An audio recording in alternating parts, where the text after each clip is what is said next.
It's astonishing. All this is only 20 or 30 minutes from the heart of San Francisco. Not a human habitation in sight anywhere. I've been living out here for some months to write and to absorb an atmosphere that is different from the city, to try and find out what is the essential difference between the world of nature and the world of man. Because there's an obvious difference, like the difference of artistic styles. No one, for example, would confuse a painting by Leonardo with a painting by Picasso, or music by Bach with music by Shostakovich. And in the same way, there seems to be a complete difference of style between the things that human beings do and the things that nature does, even though human beings are themselves part of nature. On the one hand, nature is wiggly. Everything wiggles. The outlines of the hills, the shapes of the trees, the way the wind brushes the grass, the clouds, tracks of streams. It all wiggles. And for some reason or other, we find wiggly things very difficult to keep track of. And you know, we say to people, keep still so that I can see you. Keep still for the camera. And we say, well, let's get things straightened out. Let's get this ironed out. Let's get it all squared away. And then somehow we think we understand things when we have translated them into terms of straight lines and squares. Maybe that's why they call rather rigid people squares. But it doesn't fit nature. You know, wherever human beings have been around and done their thing, you find rectangles. We live in boxes. Our streets, especially across states like Kansas and Nebraska, are laid out in a grid pattern. Why, they even dropped a grid pattern on top of San Francisco with all those hills so that cars run away. Because it seems that the human being really has a very simple kind of mind. And all this wiggliness is too complicated. I don't think it really is complicated.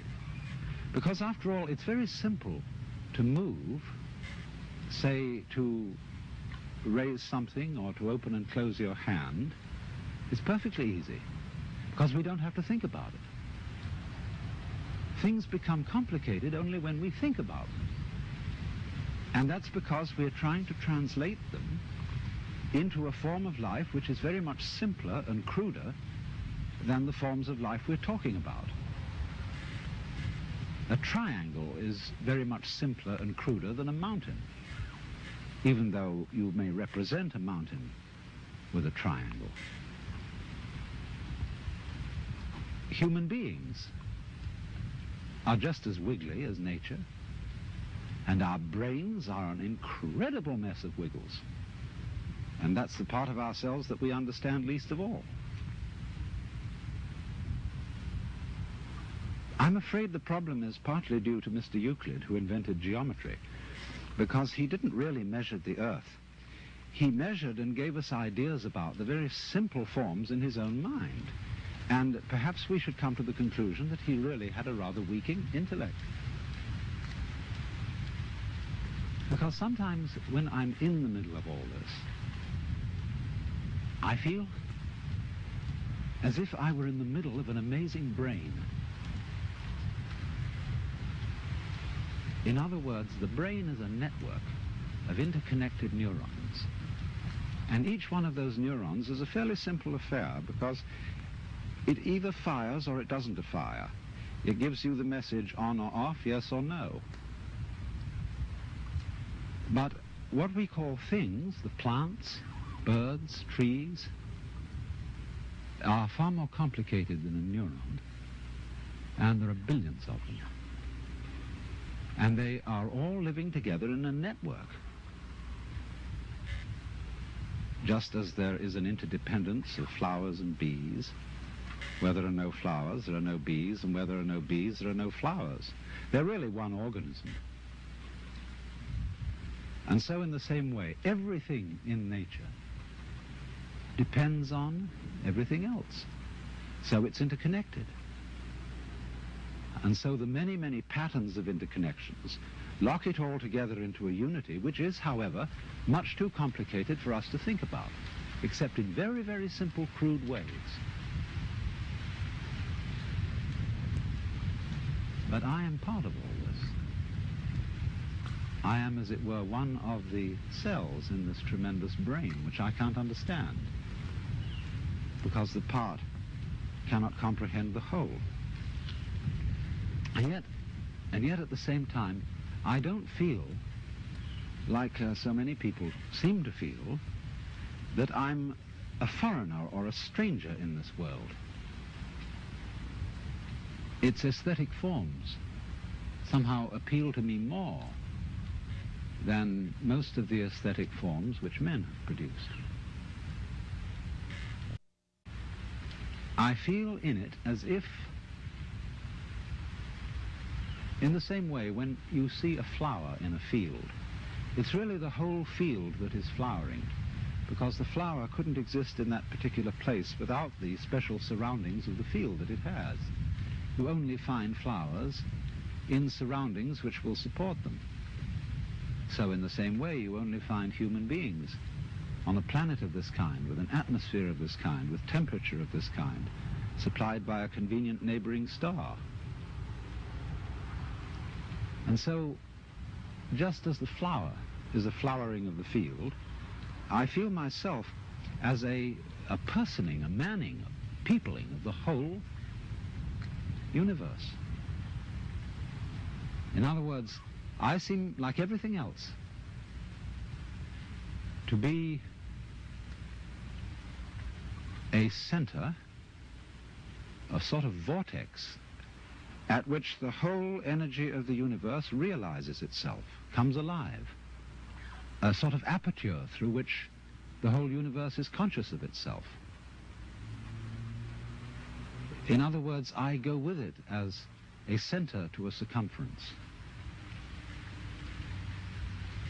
You know, the astrologers, in theory at least, may not have been so far wrong when, in trying to draw a picture of a human mind or soul, they drew a very crude map of the whole universe centered on the time and place of the birth of that particular person. It's not a bad idea, but I don't think the astrologers know how to read their maps, because the maps are too crude.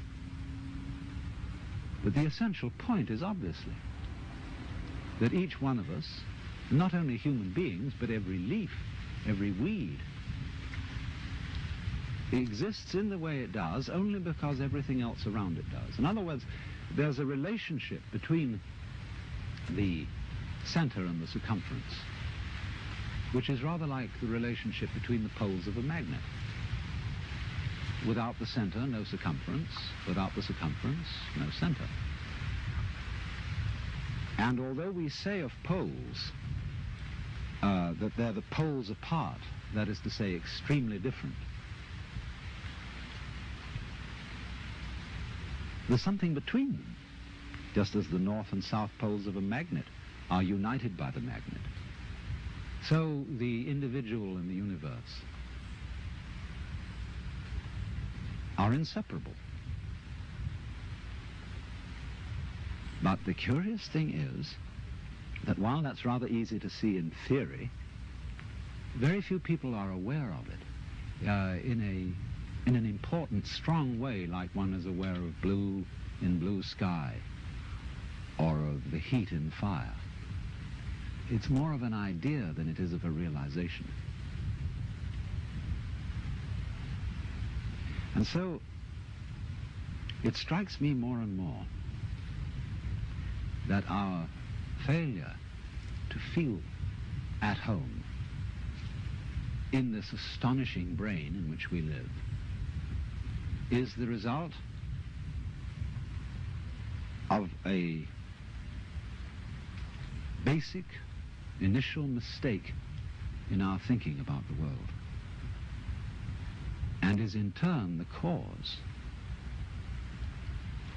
of what is beginning to look like the failure of our technology, of the fact that everything we're doing to try to improve the world was a success in the short run, made amazing initial improvements, but in the long run we seem to be destroying the planet by our very efforts to control it and improve it. And it strikes me that that is because we are really too simple-minded to understand what we're doing when we interfere with the natural world strongly and on a vast scale. We don't really interfere with it because that would suggest that we were something different from it, something outside. But I think what we're doing is we are understanding it in terms of languages, numbers, in terms of a logic which is too simple for the job, too crude for the job. To begin with,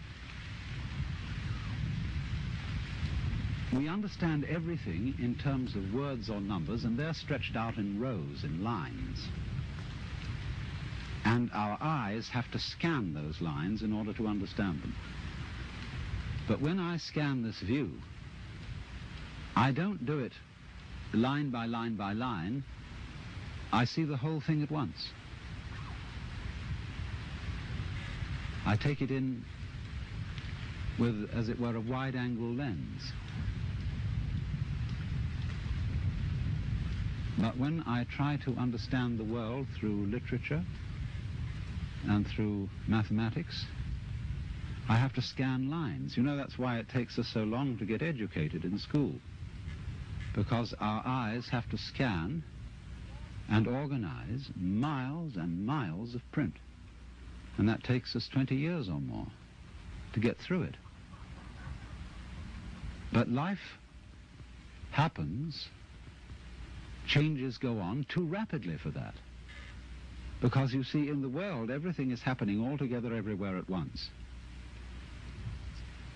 And meanwhile, we, with our myopic little minds, are working it out step by step. Of course, we are greatly assisted by the rapidity of the computer. But even so, the computer is still looking at things in rows as the magnetic tape goes through and is scanned by the computer. It's still all going along in a single track. And I suppose then our difficulty is that we have lamentably one-track minds in an infinitely many-tracked universe. And we may have to come to the alarming conclusion that the universe is smarter than we are.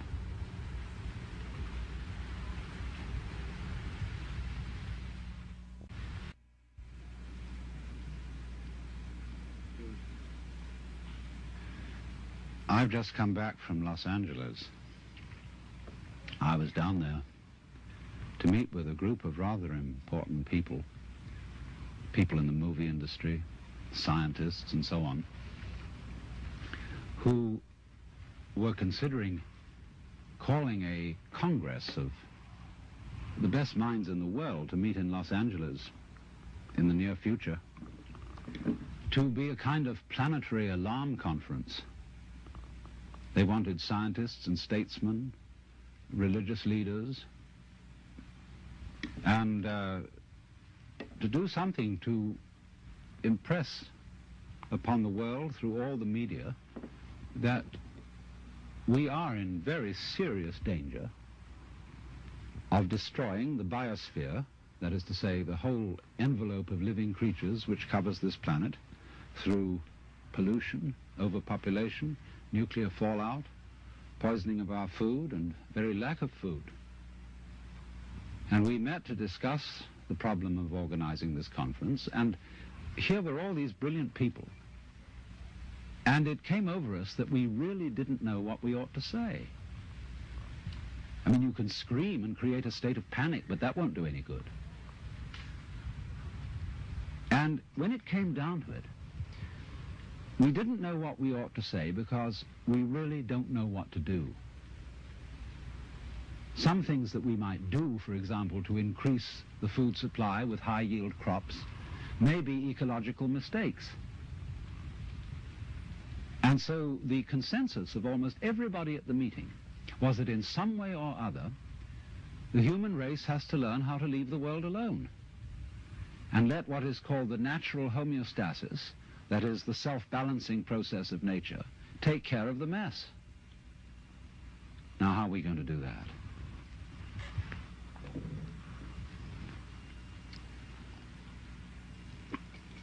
This is Japanese ceremonial tea. It's good on a cold day. See, our problem is we don't really know how to stop. We've got something started and we see it's going in a wrong direction. And I think the difficulty is, to borrow an old Chinese saying, that when the wrong man uses the right means work in the wrong way. In other words, there's something wrong with the way we think. And while that is there, everything we do will be a mess. Now, what is it that's wrong? Now, as far as I can see, the basic mistake is that we've invented this wonderful system of language and calculation, and that it is at once too simple to deal with the complexity of the world, and also we are liable to confuse that system of symbols with the world itself, just as we confuse, say, money with wealth. A lot of people are in business to make money instead of wealth. When they make the money, they don't know what to do with it.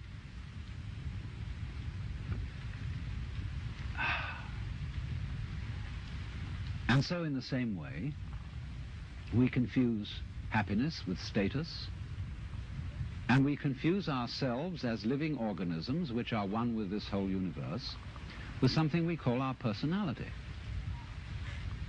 Now, what is our personality? Our personality is what we call our image of ourselves, and also our thought about ourselves, our idea of ourselves. This is the person. In other words, what people meet and understand, and what I understand as Alan Watts, is a big act which is not really me. Because in the image of Alan Watts, there are not all my unconscious processes, both psychological and physical. The construction of my brain is not contained in the concept Alan Watts, and the concept Alan Watts does not contain the inseparable relationships which I have with all the rest of the universe. And therefore that concept is a fraud. And when it's mistaken for the real me, there's a confusion. Because if somebody says to me, Alan Watts, do something about it, the concept Alan Watts can't do anything. In other words, because it's only a concept, you can't make it lift a weight, just as 3 is a concept. 3, the number. You can't make just plain 3 do anything. So also you can't wrap up parcels with the equator. It's a useful imaginary line, but it can't do anything. But we all feel that this concept of ourselves, which we call our personality or our ego, can do something, because we think it really exists. And I'll tell you why we think it exists. What happens when you, if I were to say to you, now look hard at the television screen, really look at it. What do you do as distinct from just watching it in the ordinary way when you say, now I really got to see that? What do? Notice that you tighten muscles all around here, that you frown a little, you clench your teeth perhaps. Now what has that got to do with seeing anything clearly? It has absolutely nothing to do with it. Same thing when you listen carefully. Now listen, catch everything that's said, or you start tightening up around your ears. That has nothing to do with hearing clearly. Now, from the moment we were little children, when teachers in class screamed at us, "Pay attention," we go tight in various ways, either to see or hear more clearly, to concentrate, or to will something which is supposed to be difficult to do. And that constitutes a habitual tension over the whole body that's there almost all the time. And that feeling of unnecessary tension is, as it were, the material sensation upon which we fasten this concept of I. We hang it on to that feeling. The concept is not us. The feeling of tension is completely phony. It has nothing to do with success in seeing, hearing, or acting. And so we get the marriage of an illusion with a falsehood, and that we call ourselves. And no wonder we feel cut off from everything, alienated, frightened of life and death. So what has to happen is we have to come back to a sane view of our own life, which is the way we really are, an organism functioning in terms of the whole environment, with the whole environment, instead of this funny little separate personality. But how are we going to do that? People say, oh, you can't change human nature overnight. You're asking us to give up the ego. And that's the most difficult of all things to do. Actually, it isn't, because the ego doesn't exist. But of course, if you try to give up your ego with your ego, then it'll take you to the end of time. Because this is the point. You can't transform yourself. You can't make yourself sane. You can't make yourself loving. You can't make yourself unselfish. And yet it's absolutely necessary that we be that way. It's absolutely necessary. If we are going to hand over the direction of nature to nature, which is what it comes to, it's absolutely necessary that we let go of ourselves, and it can't be done. Not by anything that we call doing it, acting, willing, or even just accepting things. You can't do it. Why? Because you don't really exist as that kind of a separate ego or personality. It's just an idea based on a phony feeling. So when it comes down to it, it's shocking news for us, for the human race, for our pride. You're only making a mess by trying to put things straight. You're trying to straighten out a wiggly world, and no wonder you're in trouble. So you can't do anything. So you can't transform yourself. And what can you do? What happens then if you actually realize you've come to a dead end? And the human race has come to a dead end, in my opinion. What then? Commit suicide? Or is there something else? What happens when you just wait? There's nothing you can do. You watch. And all you see is what goes on that is happening of itself. You're breathing, the wind is blowing, the trees are waving, your blood is circulating, your nerves are tingling. It's all going on of itself. But you know, that's you. That's the real you. The you that goes on of itself. It's not the symbol. It's not the person. It's you that's happening, as when you breathe. Yes, you can get the feeling that I am breathing by shoving your breath, but your breath goes on day in and day out without your doing anything about it or even thinking of it. The same way your brain is functioning without your forcing it. So when you come to a dead end, and we are individually and socially now in 1971 at a dead end, this is the moment of which it is said man's extremity is God's opportunity. Because we have to stop. And when we stop, we find a world that is happening rather than being done, being shoved. And that happening as distinct from doing, is our fundamental self. And our fundamental self is not something just inside the skin. It's everything around us with which we connect. When you look out of your eyes at nature happening out there, you're looking at you. I'm not going to say what we should do from then on, but simply that before we think of doing anything in this critical situation, we realize the completely illusory nature of the beings that we think we are, and get back again to the beings that we really are, which includes all this outside world, no longer left outside.